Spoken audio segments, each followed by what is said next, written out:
चलिए हम लोग जो है इस बैच की शुरुआत, देखिए थोड़ा सिलेबस पे चर्चा कर लें। जो नए बच्चे हैं सिलेबस को देख लें, उसके बाद फिर जो है आगे बढ़ते हैं। जो पुराने हैं बुढ़े, उनको तो कोई जरूरत नहीं सिलेबस जानने की, लेकिन नए लोग जान लें। एलटी और टीजीटी आपको दोनों सिलेबस हम पढ़ाएंगे, आगे पीछे दोनों। इसका तो एग्जाम होने वाला है, और जो पुराने हैं, जो नए हैं, उनको आने वाले विज्ञापन में एग्जाम देना है। इसका विज्ञापन अभी देर है, बहुत देर है, और इसका विज्ञापन जल्द आ रहा है, इसका जल्द आ रहा है। तो अभी हम इसका सिलेबस पहले कवर करेंगे, फिर बाद में इसका करेंगे, ठीक है। ये ध्यान देंगे कि चैप्टर जो है भले ही दोनों में कॉमन हो, लेकिन दोनों की कंटेंट अलग अलग है। अंदर टॉपिक जो है में डिफरेंस है, और टॉपिक में डिफरेंस नहीं भी है तो जो टॉपिक की डेप्थ है, हमें इस चीज को, जैसे टीजीटी में किस लेवल तक पढ़ना है किसी टॉपिक को, उसी टॉपिक को एलटी में किस लेवल तक पढ़ना है, यहाँ हल्का पढ़ना है, यहाँ तगड़ा। लेकिन हम इसको भी इसी लेवल का पढ़ा देते हैं, ताकि यहाँ पढ़ा दिए हैं तो यहाँ हमें अलग से पढ़ाने की जरूरत ना पड़े, ठीक है ना। और डेप्थ का लेवल इस आधार पर आप अंदाज सकते हैं कि इसमें लगभग 1100 सीट में केवल 84 बच्चे क्वालिफाई कर पाए थे, बाकी 1000 सीट खाली चली गई थी, और इसमें एक को खाली नहीं जाती बल्कि वेटिंग लिस्ट भी भर जाती है। इसी से आप अंदाजा लगा सकते हैं, ठीक है ना। चलिए हम पहले अकार्बनिक का सिलेबस देखते हैं, या इसमें ऑर्गेनिक का पहले दिया है तो ऑर्गेनिक का देखा जाए। कार्बनिक रसायन, इसमें पहला चैप्टर है जनरल ऑर्गेनिक केमिस्ट्री, जीओसी, ठीक है। और जीओसी में हम हाइपर इलेक्ट्रॉनिक डिस्प्लेसमेंट और कार्बो रिएक्शन इंटरमीडिएट ये सब देखेंगे। अभी बस टॉपिक अंदर चर्चा करेंगे क्या क्या देखना है बाद में। अगला है रिएक्शन मैकेनिज्म। अगला है मैकेनिज्म ऑफ नेम रिएक्शन, ठीक है। चौथा है कार्बोहाइड्रेट, ग्लूकोज, फ्रक्टोज, ये सब। पांचवा चैप्टर है पॉलीमर। छठा चैप्टर आइसोमेरिज्म।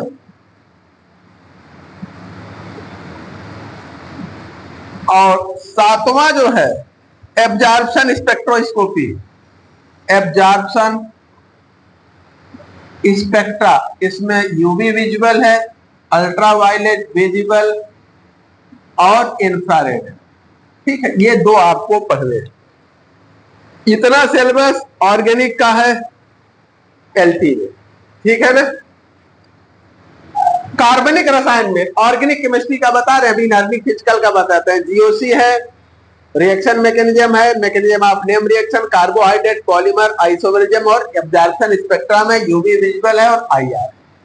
इसमें देखिए कार्बनिक रसायन में क्या है, एलटी में कार्बनिक रसायन,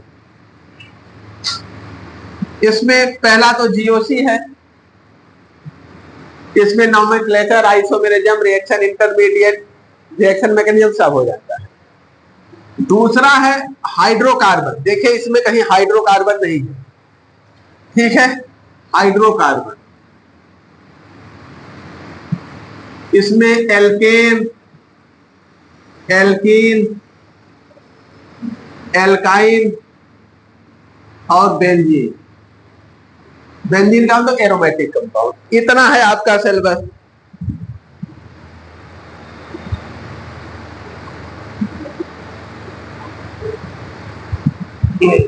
अगला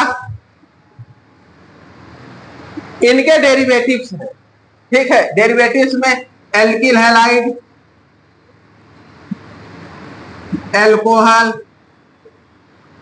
एल्डिहाइड, कीटोन और carboxylic acid and their derivative. Derivative का मतलब एसिड क्लोराइड, एनहाइड्राइड, एस्टर और एमाइड, ये है। डेरिवेटिव में एसिड क्लोराइड है, एस्टर है, एनहाइड्राइड है और एमाइड है। आगे देखा जाएगा। तो इसमें जीओसी में देखिए नॉमेनक्लेचर है, आइसोमेरिज्म है, रिएक्शन इलेक्ट्रॉनिक डिस्प्लेसमेंट है, रिएक्शन इंटरमीडिएट है, रिएक्शन मैकेनिज्म, कितनी चीजें हैं। ठीक है, तो ये रहा ऑर्गेनिक का। अब देखिए इसमें ये अलग है, एलटी में ये अलग है, ये चीजें तो इसकी इसी में आ जाती है। आइसोमेरिज्म भी इसी में आ जाता है, इसी में सब आ जाता है। कार्बोहाइड्रेट इसमें अलग है, पॉलीमर अलग है और स्पेक्ट्रोस्कोपी तो एकदम से अलग। ऑर्गेनिक में और इसमें हाइड्रोकार्बन अलग हो गया, ये सब अलग हो गए ना। तो कुछ चीजें केवल जीओसी दोनों में कॉमन है, जीओसी दोनों में कॉमन है, बाकी सब जो है दोनों का अलग है। और यहीं पे बच्चे सब धोखा खाए हैं, वो वही पढ़े हैं, यही पढ़े हैं, इसके लिए बच्चे यही पढ़े हैं, इसके लिए इसी में पूरा उत्तर प्रदेश धोखा खा गया है। पीजीटी में तो कुछ भी नहीं बचा है, दुनिया का ऐसा कुछ नहीं जो आपको नहीं पढ़ना है। पीजीटी में कोई ऐसी केमिस्ट्री नहीं जो आपको नहीं पढ़नी, सब पढ़ने, सब मिला के पढ़ डालिए। ठीक है ना, पीजीटी की तो बात छोड़ दीजिए, पीजीटी का सिलेबस पीजीटी क्लास में चर्चा करेंगे या शुरुआत में करते हैं। अभी यहां वाला देखिए, एब्जॉर्प्शन स्पेक्ट्रोस्कोपी, यूवी विजुअल और आईआर इंफ्रारेड। ठीक है, अब आपका पीजीटी में आईआर, यूवी विजुअल है, आईआर है, एनएमआर है, मास स्पेक्ट्रा है ना, सब पढ़ना है उसमें। उसमें फिजिकल में भी पढ़ना है, इनऑर्गेनिक में भी पढ़ना है, ऑर्गेनिक में भी पढ़ना है, यहाँ केवल ऑर्गेनिक में पढ़ना है, तो उसमें तो सब पढ़ना है। आप न सोचो कि आपका जान बच गया, ठीक है, उसमें जान नहीं बचना है, मिटा दें हैं?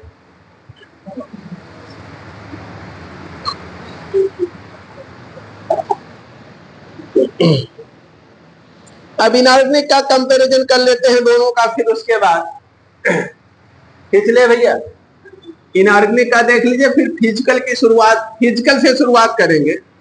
इसलिए शुरुआत करेंगे फिजिकल में जो चैप्टर है वो पुराने बच्चों को भी कुछ पढ़ रहे हैं, तो दोनों का काम हो जाएगा। इनऑर्गेनिक में देखा जाए, इनऑर्गेनिक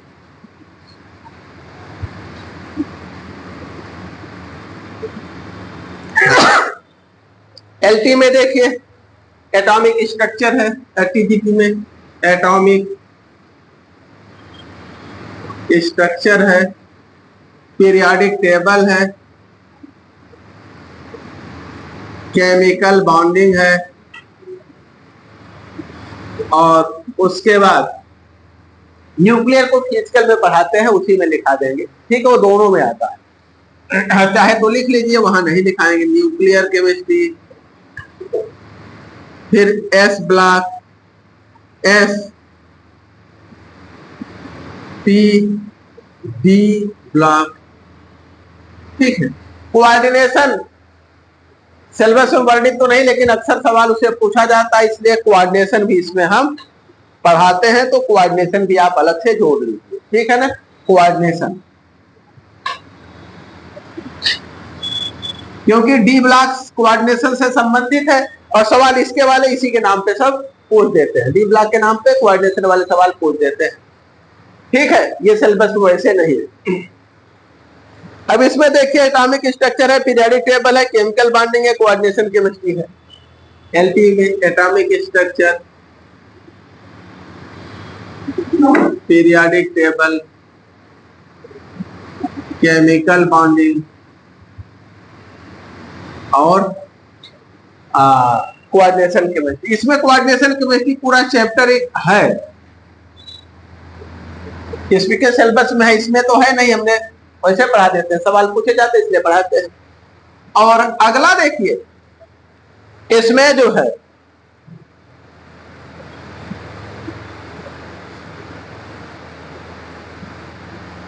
कोऑर्डिनेशन में जो है बायो इनऑर्गेनिक केमिस्ट्री भी आपको देखना है।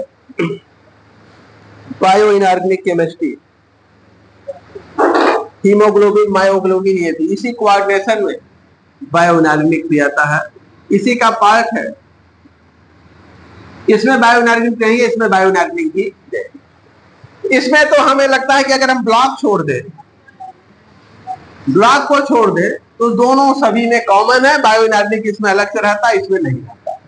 ठीक है, अब आते हैं न्यूक्लियर केमिस्ट्री आपको पढ़ना है। इसमें भी रेडियो एक्टिविटी के नाम पे,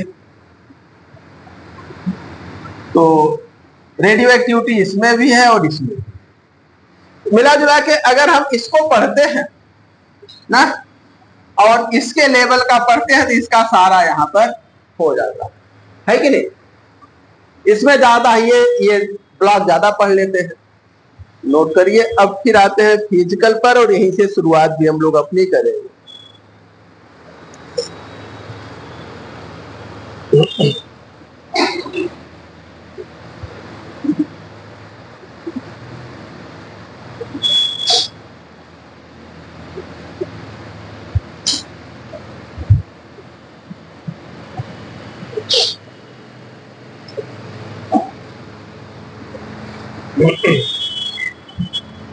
मिटा दें,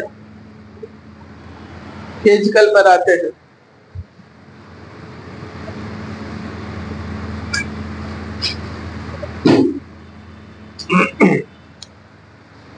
मिटा देना।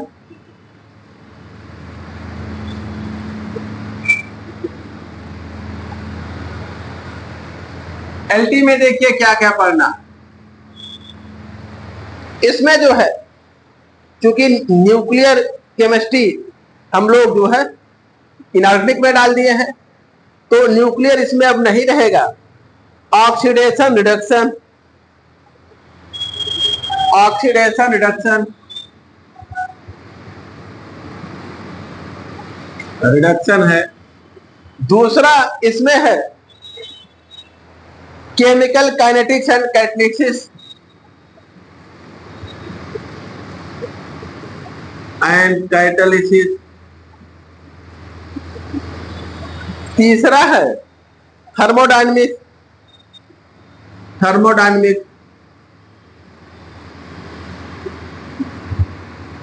और चौथा है आयनिक इक्विलिब्रियम, जिसमें पीएच और ये सब हम पढ़ते हैं। आयनिक इक्विलिब्रियम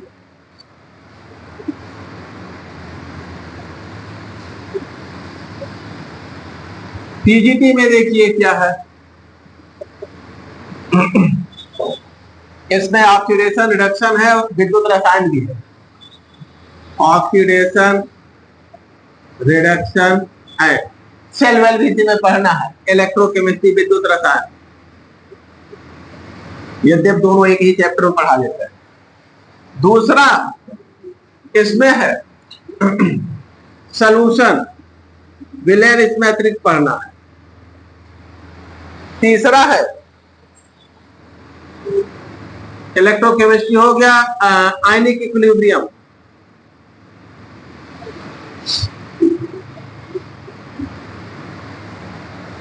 इसमें एक चीज और पढ़ना है, बेसिक कंसेप्ट।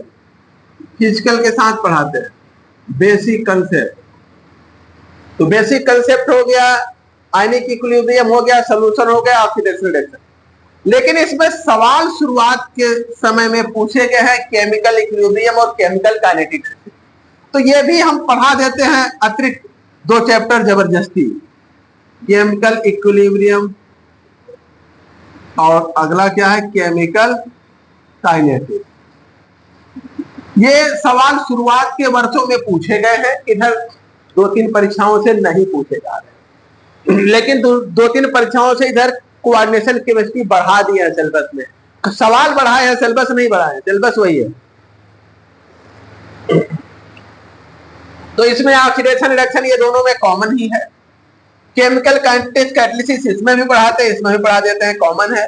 आयनिक इक्विलिब्रियम भी कॉमन है, यहाँ बेसिक कंसेप्ट ज्यादा है, सॉल्यूशन ज्यादा है, यहाँ थर्मोडायनेमिक्स ज्यादा है। ठीक है ना। हम लोग शुरुआत थर्मोडायनेमिक्स से करेंगे। ठीक है। उसके बाद फिर जो है अगला चैप्टर जो भी आप लोग कहेंगे, क्योंकि थर्मोडायनेमिक्स नए पुराने दोनों बच्चों को पढ़े, ठीक है ना। पुराने वाले भी ऊष्मागतिकी नहीं पढ़े हैं, आपके फिजिक्स के सिलेबस में यह है। चलिए थर्मोडायनेमिक्स ऊष्मागतिकी है, नोट करिए। सिलेबस देखिए, दोनों का अंतर है, दोनों के कंटेंट अंदर के टॉपिक अलग है, दोनों की डेप्थ अलग है। इसलिए अगर आप भ्रम में रहेंगे कि एक पढ़ेंगे तो दोनों हम फाइनल मार देंगे। दोनों जो परीक्षा है उसको उसके सिलेबस के अनुसार पढ़ना है।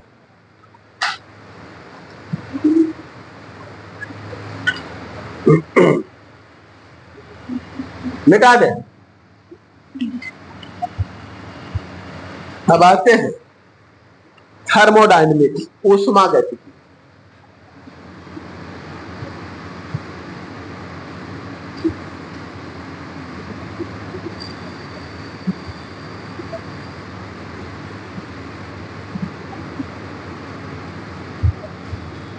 ऊष्मागतिकी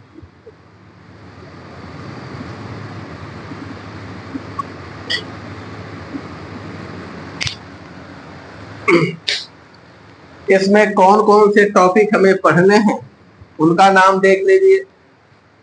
फर्स्ट और सेकंड लॉ ऑफ थर्मोडायनेमिक्स पढ़ना है, first and second law of thermodynamics.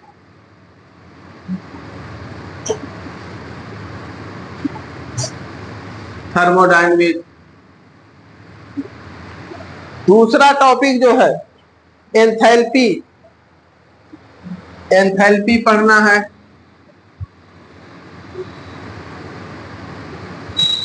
तीसरा जो है heat capacity at constant pressure and constant volume, यानी सीपी और सीबी। सीपी एंड सीबी पढ़नी है, इनके रिलेशन पढ़ने हैं। कांस्टेंट प्रेशर पर heat capacity CP, constant volume पर सीबी, दोनों के रिलेशन पढ़ने हैं। और जो है extensive and intensive property, extensive and intensive property, इतनी चीजें इन्होंने दिया है। लेकिन ये मान के चलिए कि जितनी सारी बेसिक चीजें हैं थर्मोडायनेमिक्स से जुड़ी, किसी पे भी ये सवाल दे देते हैं, टॉपिक में वो जिक्र हो चाहे न हो। ठीक है, तो हम पहले इसकी जो थर्मोडायनेमिक्स की जो बेसिक चीजें हैं उन पर चर्चा करते हैं, इनके जो टर्म्स हैं उनकी मीनिंग है, और फिर आगे बढ़ते हैं।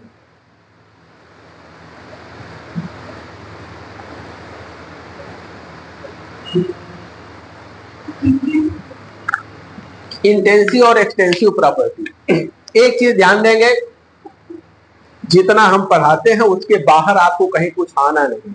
इसको एकदम दिमाग में फीड कर लीजिए कि यहीं से आना है, ठीक है। उससे कम रहेगा, आएगा, उससे ज्यादा नहीं आएगा।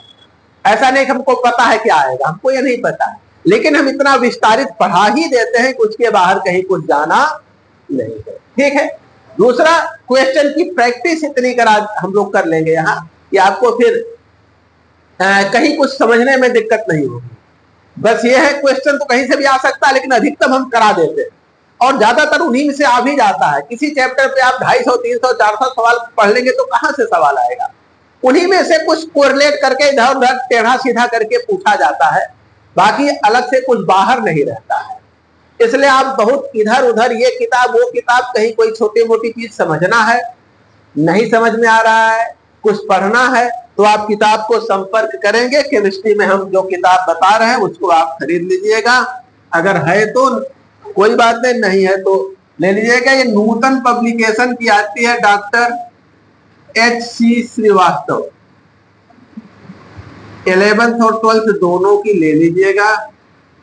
जो चैप्टर आपके सिलेबस में है वही चैप्टर पढ़िएगा।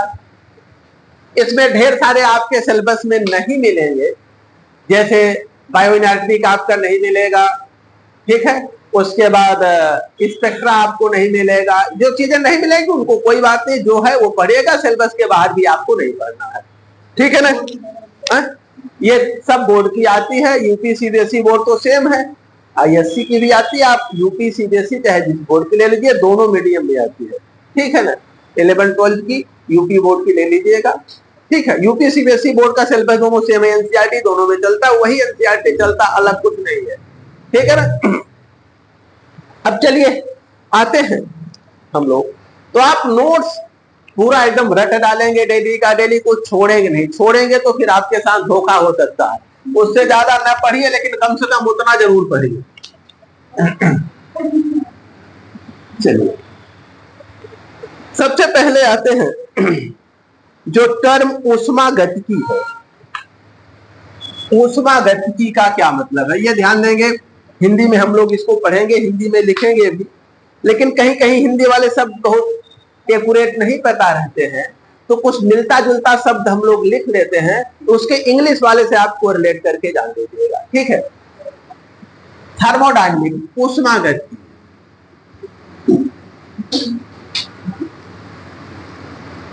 ऊष्मागतिकी टर्म का मतलब क्या है, ये क्या इंगित करता है, उस फ्लो ऑफ हीट, ऊष्मा का प्रवाह, इसका मतलब फ्लो ऑफ हीट यानी ऊष्मा का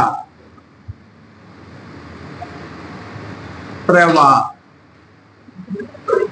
ऊष्मागतिकी के अंतर्गत हम किसका अध्ययन करते हैं, विभिन्न भौतिक तथा रासायनिक प्रक्रियाओं यानी विभिन्न प्रक्रमों में ऊष्मा का जो प्रवाह है या एक रूप से दूसरे रूप में जो परिवर्तन है, उसी का अध्ययन हम ऊष्मागतिकी के अंतर्गत करते हैं।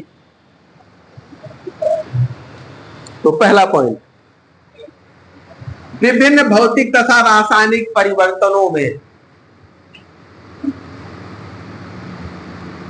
विभिन्न भौतिक तथा रासायनिक परिवर्तनों में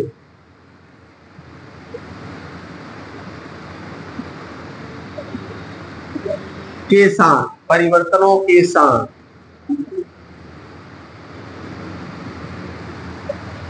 ऊष्मा का जो प्रवाह होता है, उसी का अध्ययन ऊष्मागतिकी के अंतर्गत करते हैं।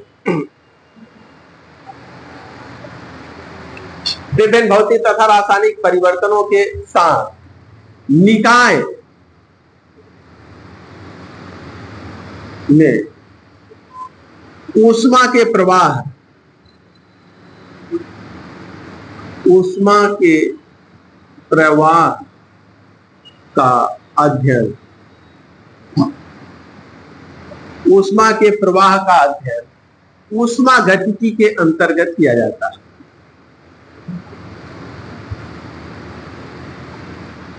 गतिकी के अंतर्गत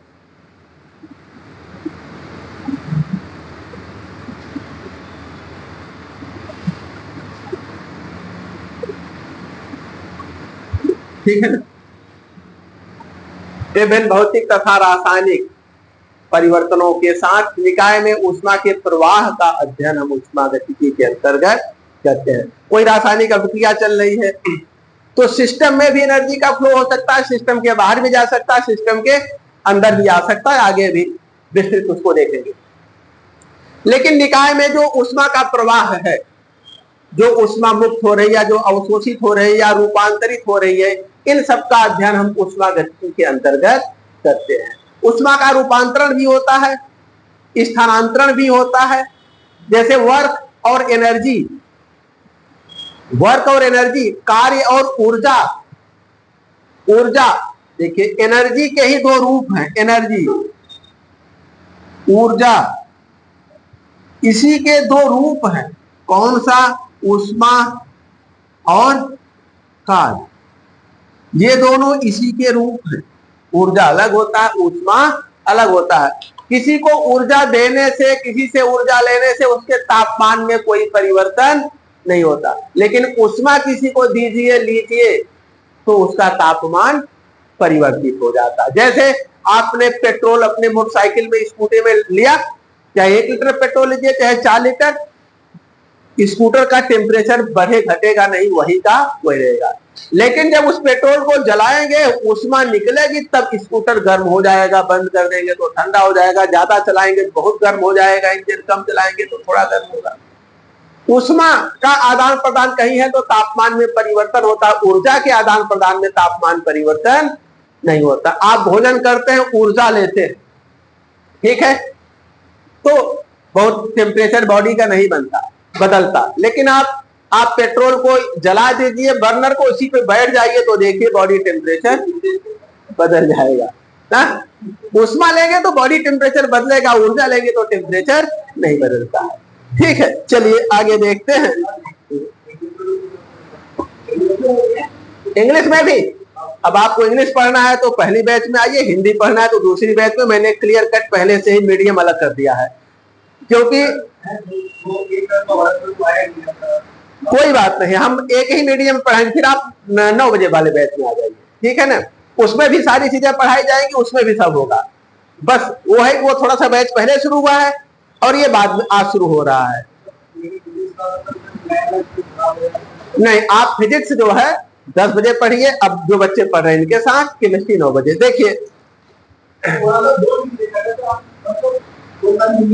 उतना हम बोलने के लिए तो बोलते ही रहते हैं, क्योंकि ये जितनी बार हम अलग अलग बैच शुरू किए हैं अलग मीडियम का, इसी वजह से हर बार बंद हो जाता है बैच। ये ध्यान देंगे, अगर आप 9 बजे केमिस्ट्री पढ़ते हैं और 10 बजे फिजिक्स पढ़ते हैं तो ये इंग्लिश में बैच मिलेगा, ठीक है। और अगर 9 बजे AM पे फिजिक्स पढ़ते हैं और 10 AM पर केमिस्ट्री पढ़ते हैं तब ये हिंदी में मिलेगा, ठीक है ना। ये ध्यान दीजिएगा, ठीक है। अगर थोड़ा करने पे हो जाता है तो आप एडजस्ट कर सकते हैं तो कर लीजिए, क्योंकि जितनी बार हम शुरू किए हैं, बहुत बार शुरू किए हैं, लेकिन 2-4 कोई आ जाता है, कहता है सर इंग्लिश, तो फिर अंततः चूंकि इंग्लिश में लिखाने पढ़ाने की अपनी भी आदत है, तो थोड़ी देर बाद, कुछ 1-2 चैप्टर के बाद वो बैच फिर इंग्लिश में हो ही जाता है। जितने बैच शुरू के हैं आज से नहीं, पिछले 20 सालों में किसी में सफल नहीं हुए कि लगातार हिंदी में पढ़ाते रहे, लेकिन अब की पढ़ाएंगे जरूर, ठीक है ना। चलिए, अरे बोलने के लिए तो हम बोलते हैं यार, कहाँ बोलते नहीं। चलिए, अब आप एडजस्ट करके पढ़ लीजिएगा, बोलते रहेंगे। अब चलिए देखते हैं कुछ टर्म्स और basic concept, thermodynamic terms and basic concept.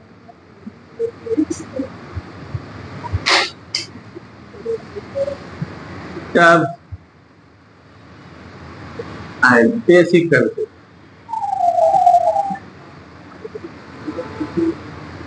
इनको हमें देखना है, ठीक है। और सबसे पहले देखते हैं हम लोग जो है सिस्टम और सराउंडिंग, निकाय और परिवेश, सिस्टम एंड सराउंडिंग। अरे इतना तो चलता ही है, निकाय और परिवेश, निकाय और परिवेश।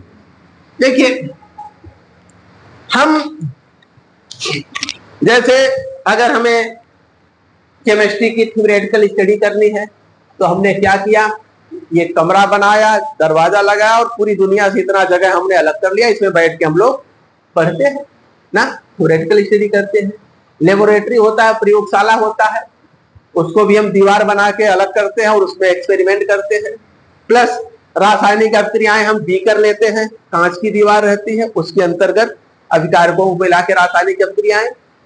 चावल पकाना है, चावल भी पकना रासायनिक अभिक्रिया है, चावल में केमिकल चेंजेस होते हैं जब पकता है तो हम एक बर्तन लेते हैं, दीवार होता है उसमें स्टील का या एल्युमिनियम का, लोहे का, पीतल का, उसमें पानी और चावल रख के उबालते हैं। तो हम जो है थ्योरेटिकल या एक्सपेरिमेंटल स्टडी के पॉइंट ऑफ व्यू से, ठीक है, थ्योरेटिकल या एक्सपेरिमेंटल स्टडी के पॉइंट ऑफ व्यू से स्पेस के जितने हिस्से को, ब्रह्मांड के, यूनिवर्स के जितने हिस्से को दीवार बना करके अलग कर लेते हैं, उसी हिस्से को हम क्या कहते हैं, सिस्टम या निकाय कहते हैं, ठीक है ना। तो यूनिवर्स का जो हिस्सा, ब्रह्मांड का वो हिस्सा जिसे हम थ्योरेटिकल या एक्सपेरिमेंटल स्टडी के पॉइंट ऑफ व्यू से ठीक है। थ्योरेटिकल या एक्सपेरिमेंटल अध्ययन के दृष्टिकोण से जितने हिस्से को डेफिनिट बाउंड्री द्वारा अलग कर लेते हैं वही हिस्सा क्या कहलाता है? सिस्टम। और सिस्टम के बाहर का संपूर्ण ब्रह्मांड क्या कहलाता है? सराउंडिंग या परिवेश। सिस्टम और सराउंडिंग को अलग करने वाला जो दीवार बनाते हैं उसको क्या कहते हैं? बाउंड्री कहते हैं। ठीक है ना। तो सिस्टम क्या है, सराउंडिंग क्या है और बाउंड्री क्या है। यहां एक पॉइंट और बता दो, अभी आगे लिखा भी देंगे। फिजिक्स जो आईयूपीएससी का जो रिकमेंडेशन है, आईयूपीएससी के अनुसार जब हम केमिस्ट्री में थर्मोडायनेमिक्स को पढ़ते हैं तो हमारा सारा का सारा अध्ययन सिस्टम से रिलेटेड होता है। हम सारी स्टडी सिस्टम के सापेक्ष करते हैं, ठीक है, निकाय के सापेक्ष। लेकिन फिजिक्स में जब यही स्टडी आप करते हैं तो परिवेश के सापेक्ष करते हैं, सराउंडिंग के सापेक्ष। ठीक है। जैसे आपको अंतर कहां मिलेगा, अभी आगे वहां पे पहुंचेंगे तो देखिएगा। जैसे ये कोई निकाय है, इसने वर्क किया ना, वर्क किया तो वर्क के रूप में, वर्क एनर्जी का क्या है? एक रूप है। वर्क जो है एनर्जी का एक रूप है।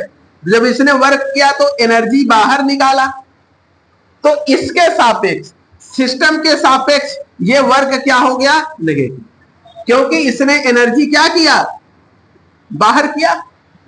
सिस्टम ने कार्य किया तो सिस्टम ने अपनी एनर्जी बाहर किया तो सिस्टम की एनर्जी घट गई। तो सिस्टम के सापेक्ष ये वर्क कैसा हो गया? नेगेटिव। और जब आप केमिस्ट्री पढ़ेंगे तो वर्क को क्या मानेंगे? इसको नेगेटिव। जब यही फिजिक्स पढ़ेंगे तो ये क्या ले लिया जाता है? पॉजिटिव, क्योंकि फिजिक्स सराउंडिंग के सापेक्ष स्टडी करते हैं और हम किसके सापेक्ष? सिस्टम के। ठीक है ना। आप इसमें अक्सर कंफ्यूजन की स्थिति आती है। जैसे सिस्टम ने वर्क किया तो सिस्टम की एनर्जी बाहर निकली ना, तो सिस्टम के सापेक्ष वर्क कैसा हुआ? नेगेटिव। जैसे आप किसी को खर्च वर्च किए, खिलाए पिलाए, आपका पैसा निकला तो आपका तो घटा ना, जब में से पैसा घटा तो आपके सापेक्ष नेगेटिव, लेकिन जो जिनको खिलाए पिलाए उनके सापेक्ष पॉजिटिव। जब हम सिस्टम पे वर्क किया जाता है, सिस्टम पे वर्क किया जाता है तो सिस्टम को एनर्जी मिल रही वर्क के रूप में, तो ये पॉजिटिव होता है, लेकिन सराउंडिंग के सापेक्ष यही नेगेटिव। तो जब आप केमिस्ट्री में अगर कोई प्रोसेस एक्सोथर्मिक है ना, work done by the system है, या हम क्या work done by the system है तो हम पॉजिटिव लेते हैं, लेकिन यही चीज फिजिक्स में क्या ली जाती है? Sorry, work done by the system है तो केमिस्ट्री में नेगेटिव, वही फिजिक्स में पॉजिटिव। और work done on the system है तो हम क्या लेते हैं? केमिस्ट्री में पॉजिटिव और फिजिक्स में नेगेटिव। क्लियर है कि नहीं? दोनों की अवधारणाएं अलग है लेकिन दोनों सेम है। कोई भी सवाल लगाएंगे तो सेम है। जैसे हम कहें कि आप नौकरी पा गए, पहली तनख्वाह मिली 1 लाख की ना, तो अब वो जो पैसे का एक्सचेंज है आपके सापेक्ष कैसा है? पॉजिटिव, लेकिन सरकार के सापेक्ष नेगेटिव। तो हम आपकी स्टडी कर रहे हैं, अगर आपके अकाउंट में पैसा है तो आपके सापेक्ष वो पॉजिटिव है, लेकिन सरकार के सापेक्ष नेगेटिव है। तो हम अपने को देखते हैं, सिस्टम को देखते हैं जिसकी स्टडी कर रहे हैं, और फिजिक्स में सारी स्टडी सराउंडिंग के सापेक्ष होती है, तो साइन कन्वेंशन बदल जाता है। उनका 1 लाख घटा, हमारा 1 लाख बढ़ा, लेकिन बढ़ा घटा बराबर है। ये नहीं कि हमारा 1 लाख बढ़ा उनका 2 लाख घट गया, ऐसा नहीं है। बस साइन का डिफरेंस होगा। ठीक है, तो मिटा देना। निकाय और परिवेश देखिए क्या है।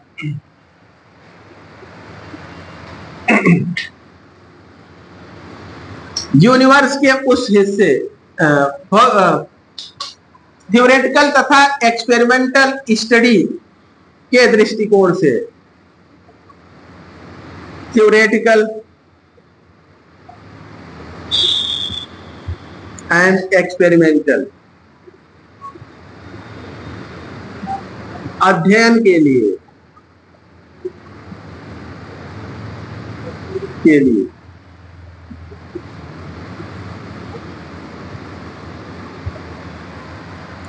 ब्रह्मांड के जितने हिस्से को,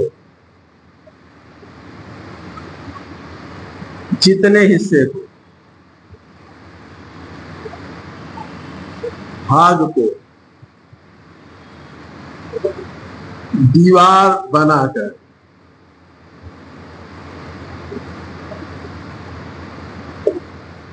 अलग कर लिया जाता है।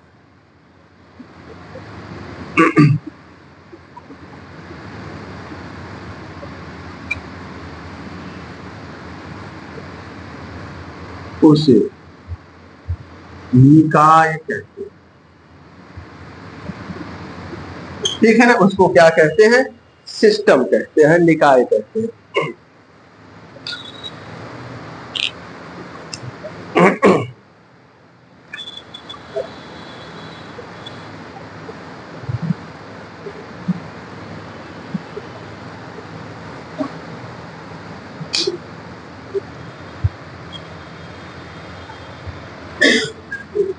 दूसरा,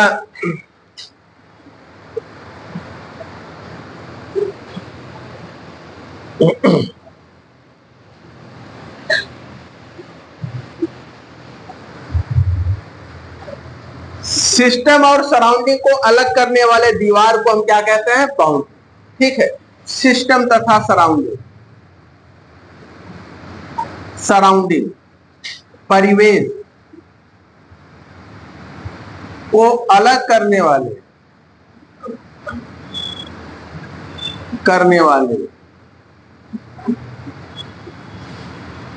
भाग को बाउंड्री कहा जाता है। भाग को या दीवार को बाउंड्री कहा जाता है।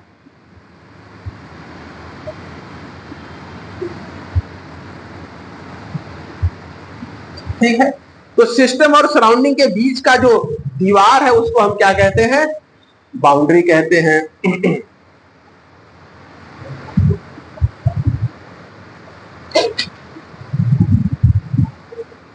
अगला,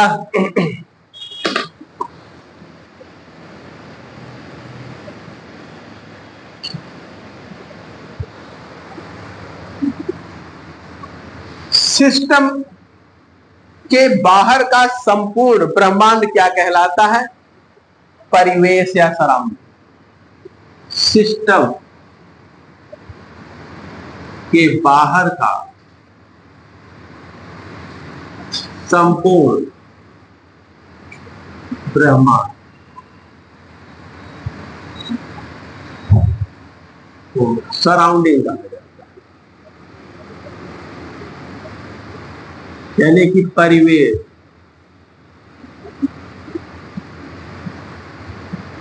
कहा जाता है। ठीक है ना, परिवेश।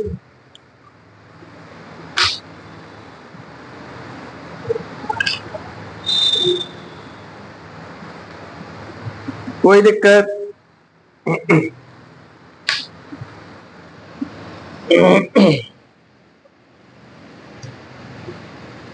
सिस्टम, सराउंडिंग और बाउंड्री, निकाय, परिवेश और दीवार में कोई डाउट तो नहीं है हमें लगता है। अब देखा जाए, सिस्टम जो है कई प्रकार के होते हैं। सिस्टम को हम फिर से क्लासिफाई करते हैं।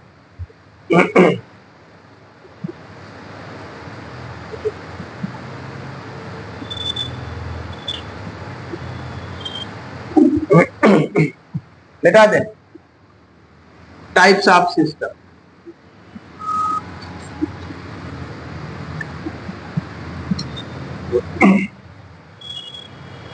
सिस्टम के प्रकार,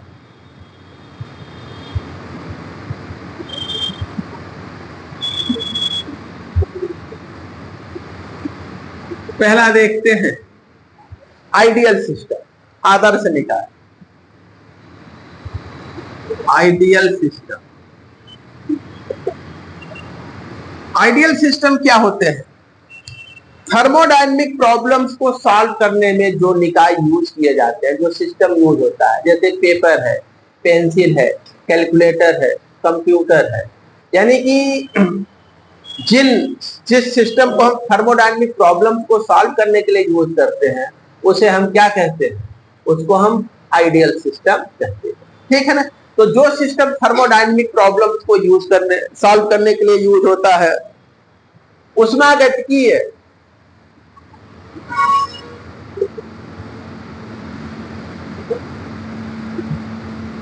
प्रॉब्लम्स को हल करने में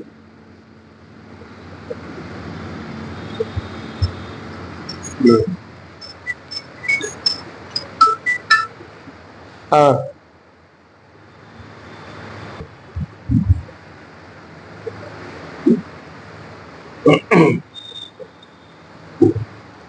ऊष्मागतिकी प्रॉब्लम को हल करने में जिस निकाय का उपयोग किया जाता है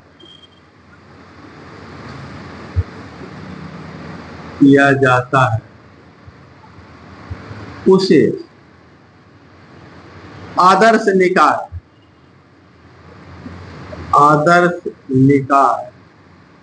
कहा जाता है।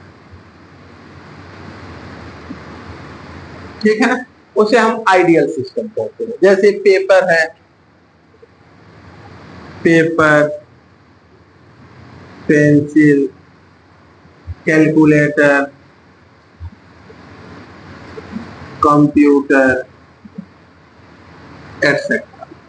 ठीक, इनको हम आइडियल सिस्टम कहते हैं।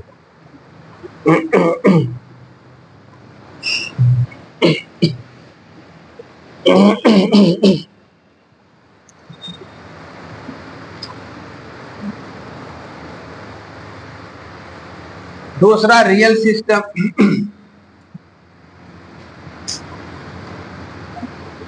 वास्तविक निकाय। ऊष्मागतिकीय प्रयोगों में जो निकाय यूज होता है, जैसे टेस्ट ट्यूब है, बीकर है ना, परख नली है, बीकर है, ब्यूरेट है, पीपेट है, या जो भी अन्य उपकरण है जो ऊष्मागतिकीय प्रयोग में, एक्सपेरिमेंट में जो उपकरण यूज होते हैं, उन्हें हम क्या कहते हैं? वास्तविक, रियल सिस्टम। तो लिख लीजिए एक लाइन, प्रायोगिक कार्यों में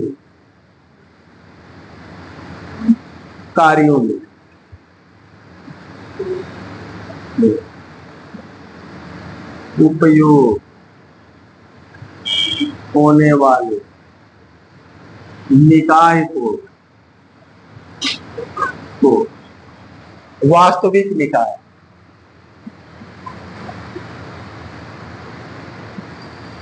कहते हैं।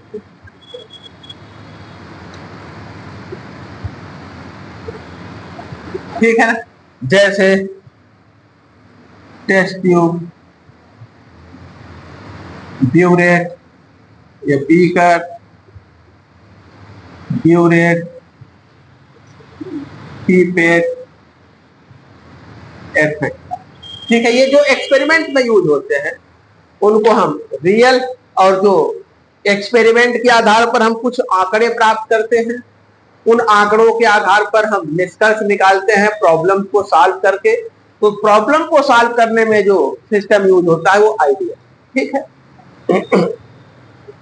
अब रियल सिस्टम फिर से कई प्रकार के होते हैं।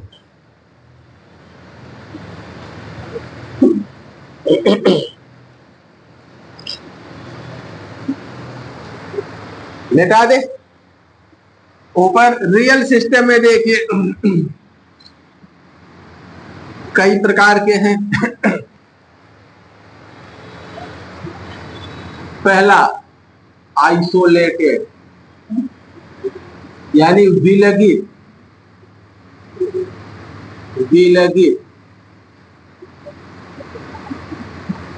सिस्टम।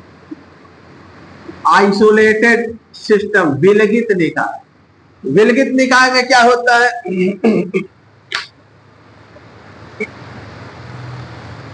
यदि निकाय और परिवेश के बीच किसी भी प्रकार का यानी ऊष्मा का या द्रव्य का किसी भी प्रकार का कोई आदान प्रदान न हो रहा हो, तब हम निकाय को क्या कहते हैं? विलगित निकाय। ठीक है ना, हम निकाय को विलगित निकाय कहते हैं। जैसे अगर हम अर्थ की बात करें, केवल पृथ्वी की ना, तो वैसे तो अर्थ अगर हम देखें तो मैटर, पृथ्वी से कोई भी वस्तु पृथ्वी के क्षेत्र से बाहर नहीं जा पाता, न ही बाहर से कुछ आता भी है। तो द्रव्यमान का आदान प्रदान तो अर्थ नहीं करता, लेकिन अर्थ के बाहर से एनर्जी आती है, सूर्य से एनर्जी आती है। तो इसको हम आइसोलेटेड सिस्टम नहीं कह सकते यदि सूर्य से एनर्जी हम ले रहे हैं तो। आइसोलेटेड विलगित निकाय में एनर्जी और मैटर किसी का भी आदान प्रदान परिवेश और निकाय के बीच नहीं होता है, कोई एक्सचेंज नहीं होता है। तो एक लाइन लिख लीजिए, निकाय सिस्टम तथा सराउंडिंग के बीच, सिस्टम तथा सराउंडिंग के बीच, सराउंडिंग के बीच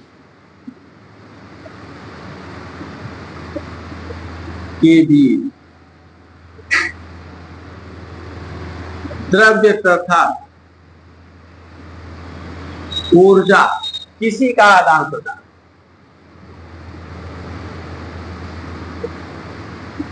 किसी का आदान प्रदान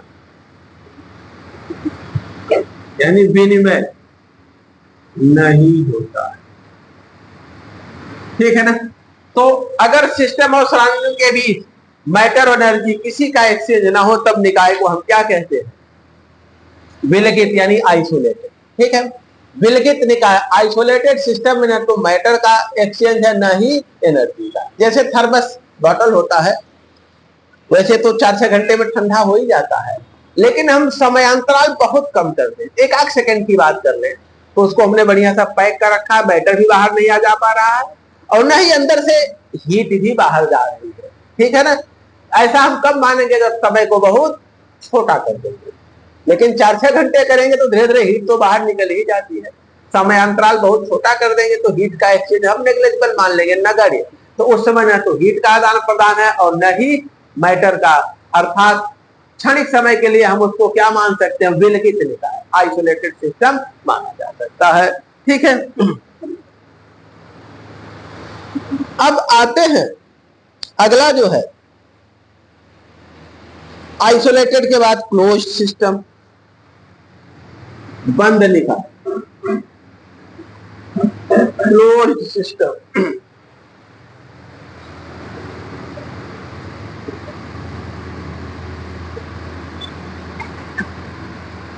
बंद निकाय,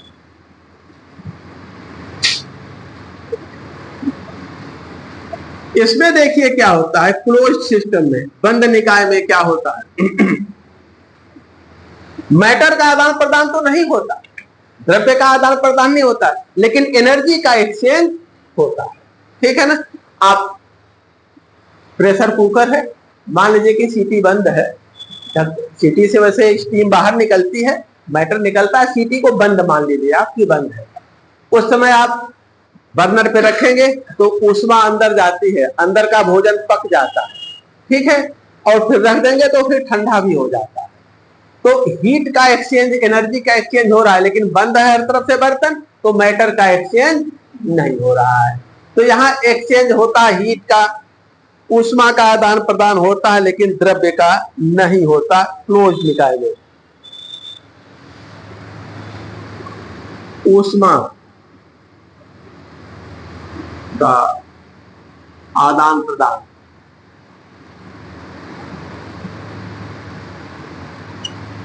होता है, किंतु द्रव्य का नहीं होता।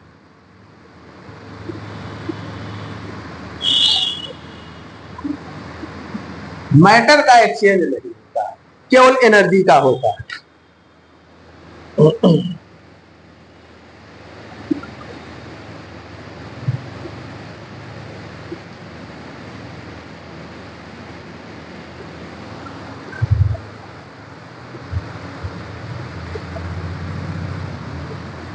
तीसरा है ओपन सिस्टम, खुला निकाय,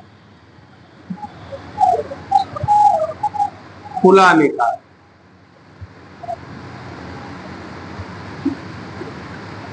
खुला निकाय, ओपन सिस्टम। यह क्या करता है, मैटर तथा एनर्जी दोनों का आदान प्रदान करता है, द्रव्य और ऊर्जा दोनों का, बाउंड्री से होकर के मैटर तथा एनर्जी दोनों का आदान प्रदान होता है।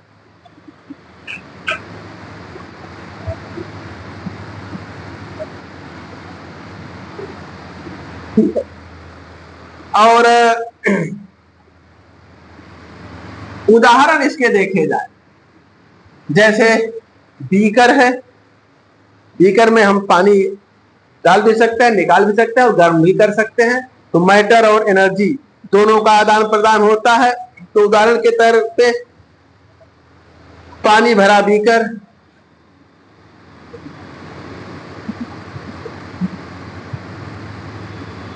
बीकर। दूसरा उदाहरण ह्यूमन बॉडी, मानव शरीर। मानव शरीर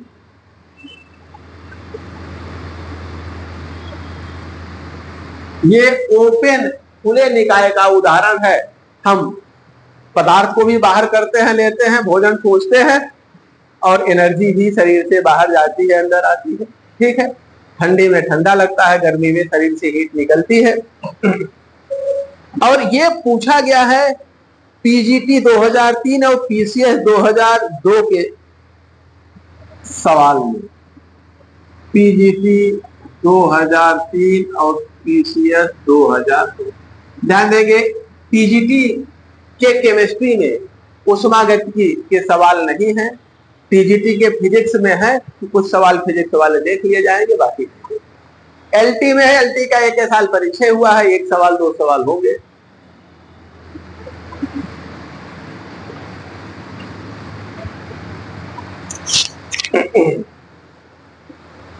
अगला जो है होमोजेनस सिस्टम और हेट्रोजेनस सिस्टम।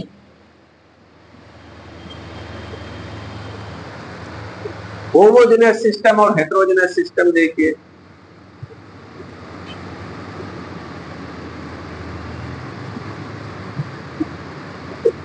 जब निकाय समांगी होता है, अर्थात निकाय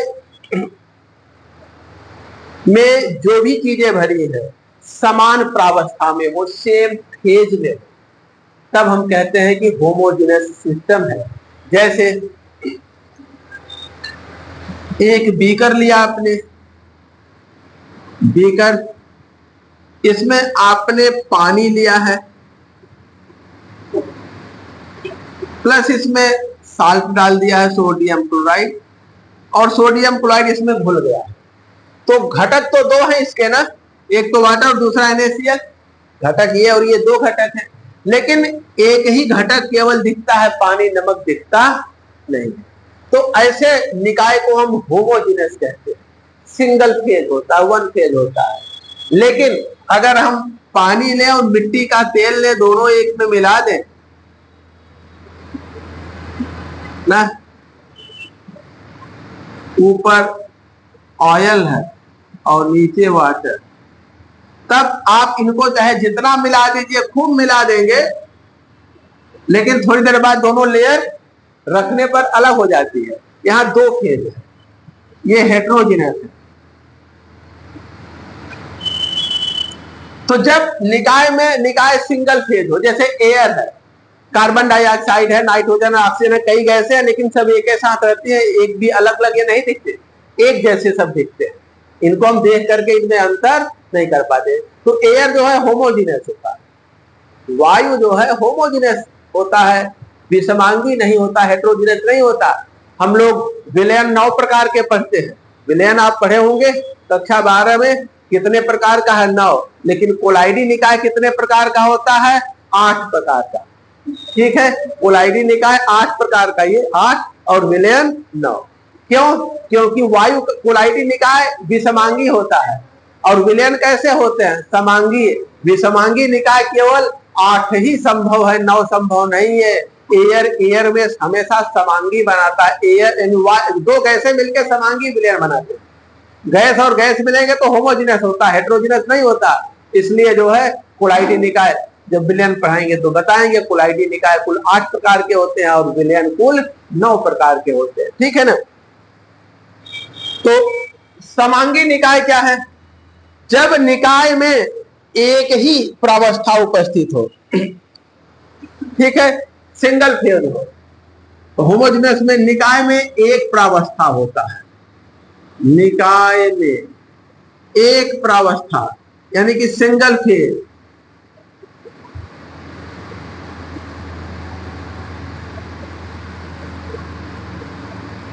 ठीक है। समांगी निकाय होमोजेनस सिस्टम में सिंगल फेज होता है, जैसे वाटर और अल्कोहल मिला दिए तो सिंगल फेज है, लेकिन वाटर में मिट्टी का तेल मिला दिए तो दो फेज हो गया, दोनों मिक्सअप नहीं होते। दूसरा विषमांगी हेट्रोजेनस सिस्टम, हेट्रोजेनस सिस्टम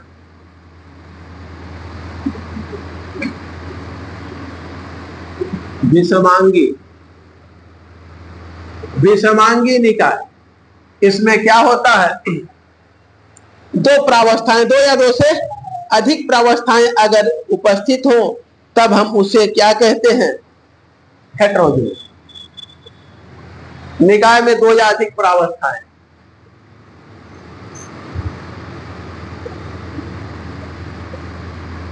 अधिक प्रावस्था,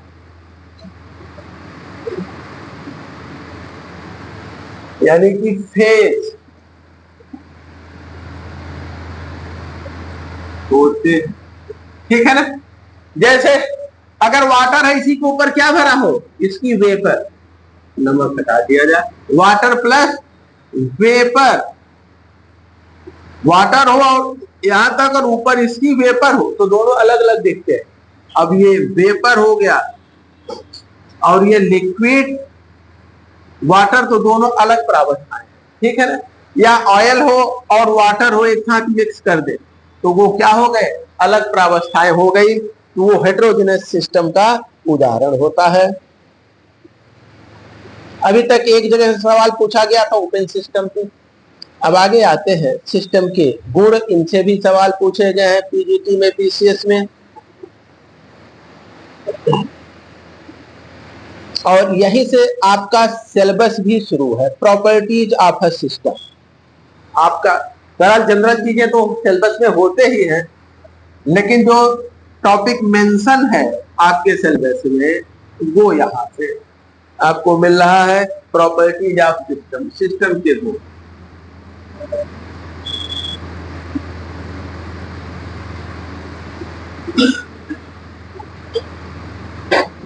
और सिस्टम के गुण, इसमें सबसे पहले देखते हैं जो प्रॉपर्टीज हैं सिस्टम के, उनको हम दो वर्ग में, एक तो एक्सटेंसिव प्रॉपर्टी और दूसरा इंटेंसिव, ये आपके सिलेबस में टॉपिक है, ठीक है ना। तो जो सिस्टम के विभिन्न गुण हैं, किसी निकाय के जो विभिन्न गुण हैं उनको हम दो वर्गों में विभाजित करके देखते हैं, एक तो मात्रा आश्रित और मात्रा अनाश्रित, एक एक्सटेंसिव और एक इंटेंसिव। तो पहला है एक्सटेंसिव प्रॉपर्टी,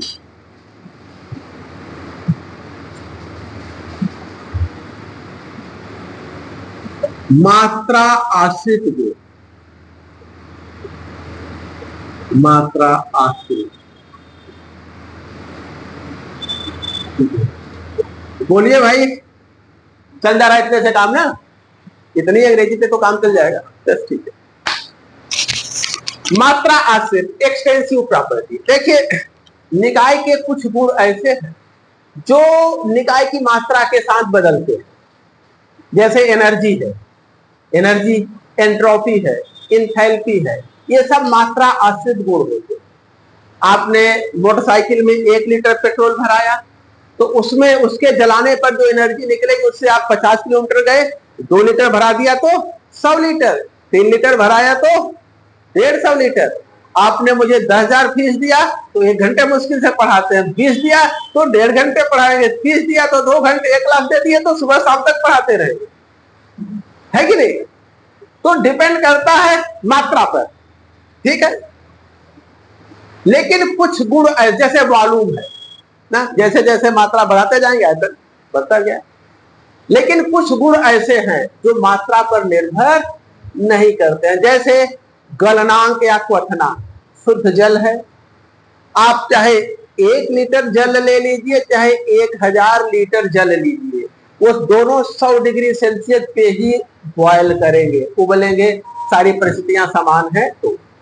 तो क्वथनांक है, गलनांक है कि नहीं, या विस्कोसिटी है, रिफ्रैक्टिव इंडेक्स है, ये कुछ ऐसे स्वभाव हैं जो मात्रा पर निर्भर नहीं करते हैं, ये मात्रा आश्रित गुण नहीं होते हैं। तो निकाय के वे गुण जो निकाय की मात्रा पर निर्भर करते हैं, यानी निकाय में जो पदार्थ भरा है उसकी मात्रा पर, सब मिलके तो निकाय है, या निकाय की मात्रा पर निर्भर करते हो, उन्हें मात्रा आश्रित गुण, एक्सटेंसिव प्रॉपर्टी कहते हैं। तो अब एक लाइन लिखिए, निकाय के जो गुण मात्रा पर निर्भर करते हैं, निकाय के जो गुण मात्रा पर निर्भर करते हैं,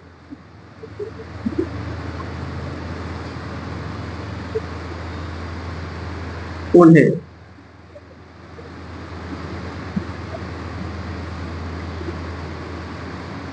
मात्रा आश्रित गुण कहा जाता है। ठीक है ना, जो गुण निकाय या पदार्थ की मात्रा पर निर्भर करते हैं, जैसे आयतन है,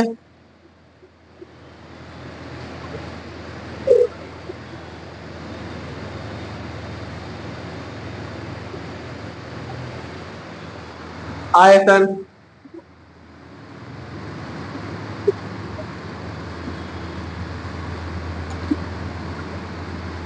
वॉल्यूम, मास,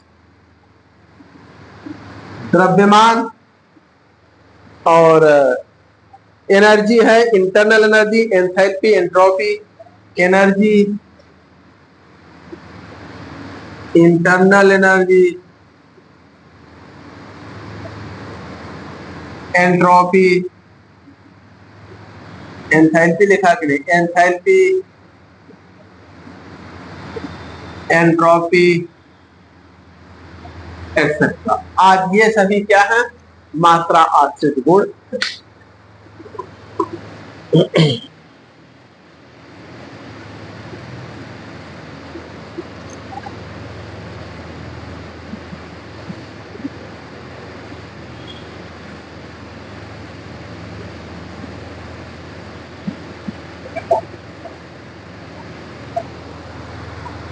अगला इंटेंसिव प्रॉपर्टी, मात्रा अनाश्रित गुण, जो मात्रा पर निर्भर नहीं करते। दूसरा है इंटेंसिव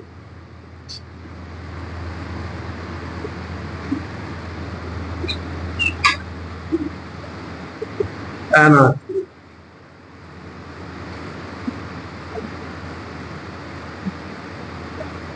ठीक है, जो मात्रा पर निर्भर नहीं करते। अब ये देखिए,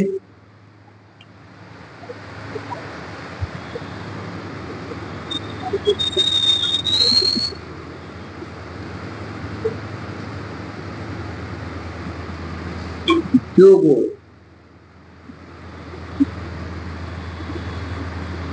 निकाय की मात्रा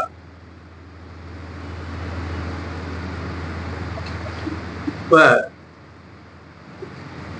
निर्भर नहीं करते,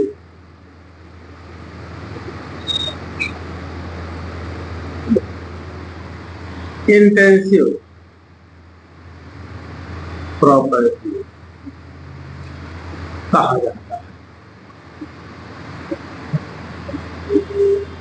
ठीक है ना, मात्रा अनाश्रित।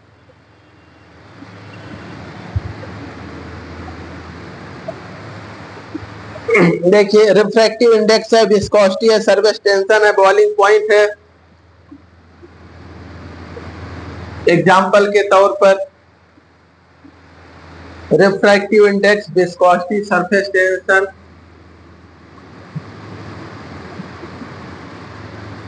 विस्कोसिटी, सरफेस टेंशन, और मेल्टिंग पॉइंट है, बॉइलिंग पॉइंट है, पार्शियल मोलर प्रॉपर्टीज है, प्रेशर है, मोल है, कंसंट्रेशन है। Pressure, mole, concentration, partial molar property,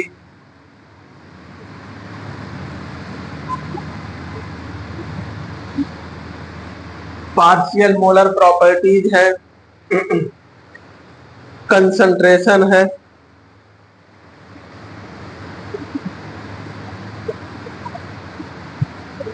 और इन पे सवाल जो है पीसीएस 2011 और पीजीटी 2016 में पूछा गया है। यूपी पीसीएस और पीजीटी 2016। ध्यान देंगे, यूपी पीसीएस का जो प्री पहले उसमें सब्जेक्ट होता था 2011 तक, सब्जेक्ट एक होता था, एक जनरल सामान्य अध्ययन का एक पेपर होता था। तो पीसीएस प्री के सवाल अधिकतम सब पीजीटी टीजीटी में रिपीट होते हैं और ज्यादातर सवाल देखेंगे जो पीसीएस पीजीटी में पूछा गया सब पीसीएस में आपको मिलेंगे, समझे ना।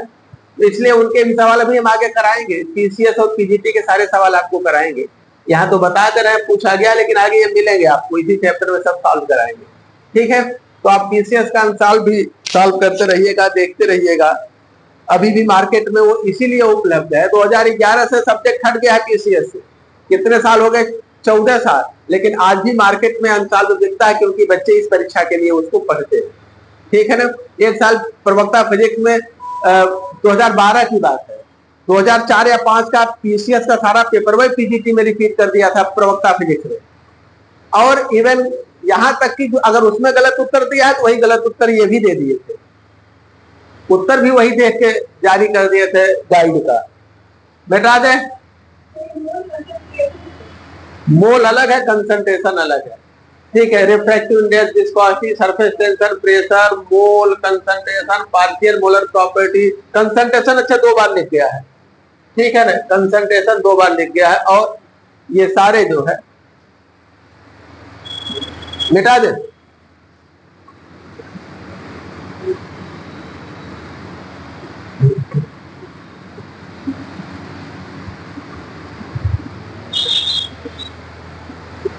अब देखते हैं थर्मोडायनेमिक इक्विलिब्रियम, ऊष्मागतिकी निकाय इक्विलिब्रियम।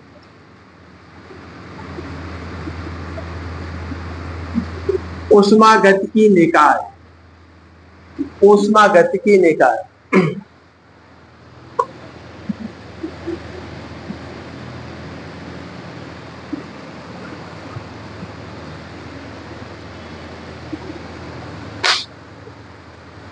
देखिए, कोई निकाय साम्यावस्था में कब कहलाता है, जब समय के साथ निकाय में कोई परिवर्तन ना हो, ना तो उसके कंपोजिशन में परिवर्तन हो, ना टेम्परेचर में हो, ना प्रेशर में हो, किसी भी प्रकार का कोई परिवर्तन ना हो, तब हम क्या कहते हैं, निकाय साम्यावस्था पर है, इक्विलिब्रियम पर है।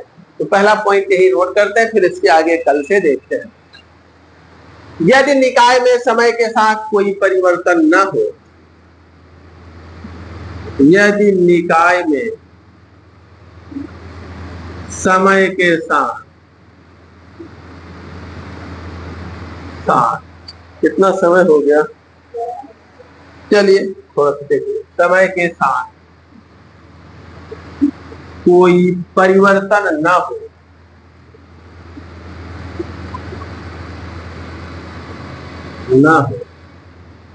तब निकाय साम्यावस्था में होता है। निकाय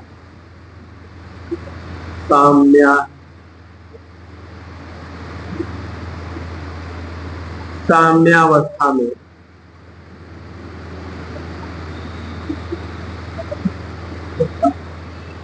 किसी निकाय में एक साथ 3 साम्यावस्थाएं देखी जा सकती हैं।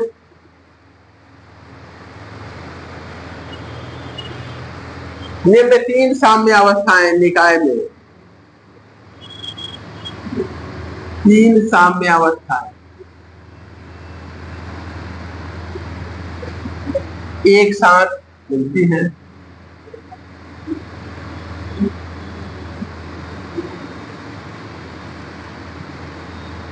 हो सकती है, और कौन कौन सा, पहला है थर्मल इक्विलिब्रियम, तापीय निकाय।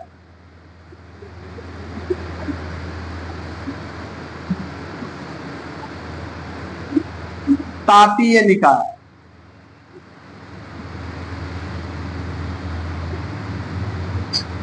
ठीक है, देखिए कोई निकाय थर्मल इक्विलिब्रियम पर तब होता है, तापीय निकाय तापीय साम्य में तब होता है जब निकाय में ऊष्मा का प्रवाह न हो रहा। कोई निकाय थर्मल इक्विलिब्रियम पे कब होता है? जब निकाय के अंदर ऊष्मा का एक जगह से दूसरी जगह कोई प्रवाह ना हो रहा हो, तब हम कहते हैं निकाय थर्मल इक्विलिब्रियम में है। लेकिन अब यहाँ से कल की कॉलेज का टाइम हमारे हो गया है, यहाँ से कल आगे बढ़ाते हैं, थर्मल इक्विलिब्रियम बाकी, ठीक है। और अब धीरे धीरे आपका जहां से क्वेश्चन खूब बनते हैं वो सब शुरू हो रहे हैं पॉइंट।